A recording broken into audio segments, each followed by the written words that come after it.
निकिता अंबोलीने या पूर्ण आठवड्यामध्ये जे काही हरकते केली होती ना, जे काही आपल्या महाराष्ट्राच्या मुलांना, आपल्या महाराष्ट्राच्या लोकांना हर्ट पोहोचवलं होतं ना, अनापशनात वर्ड बोलून, त्याच्यासाठी आजच्या वीकेंडच्या वॉरमध्ये नाही काय सगळ्यासमोर कॅमेऱ्यासमोर हात जोडून सगळ्या आपल्या महाराष्ट्राच्या लोकांना माफी मागलेली आहे। हा मित्रांनो, आजच्या एपिसोडमध्ये आम्ही पाहिल्या निकिता अंबोलीच्या डोळ्यात नाही का आसू येऊ लागले, निकिता अंबोलीचं रडू रडू नाही का बुरा हाल झाला। निकिता अंबोली नाही का हात जोडून सगळ्या महाराष्ट्राच्या लोकांना माफी मागली। रितेश देशमुख सरांनी आज यांची अक्कल नाही का ठिकाणी आणली। रितेश देशमुख सरांनी नाही का यांना एक्सपोज करून टाकले। जिस तरीके से घरात नाही का अनापशनात वर्ड बोलू लागले, घरात नाही का खूप मोठे मोठे सिनियर आहेत, आपल्याला तर माहीतच आहे वर्षात आहे ते खूप मोठे मोठे माणसं आहेत, त्यांची डिसरिस्पेक्ट करू लागले निकिता अंबोली आपल्या भाषेमध्ये। त्यांना टांगड्यावर कोण झोपाली, त्यांना कॅमेऱ्यासमोर काही पण अशी अनासना वर्ड बोलू लागली जे की महाराष्ट्राच्या लोकांना बिलकुल पसंत येणं गेलं।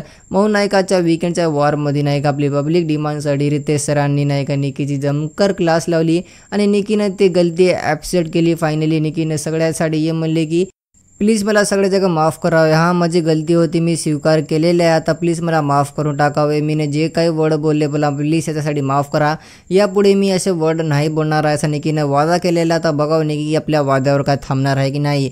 मित्रांनो, आजचा वीकेंडचा वार जे होता ना खूप कडक होता। रितेश देशमुख सरांनी नाही का सगळ्याची आज नाही का वाट लावली, जे जे घरात नाही का अनापशनात खेळू लागले, जे जे घरात नाही का गलत्या करू लागले त्याला सुधारले आणि जे चांगलं खेळाले त्याची तारीफ पण केली। आजचा जे वीकेंडचा वार होता ना जोरदार होता। आपल्याला सगळ्याला कसं वाटलं कॉमेंटमध्ये सांगून जावे।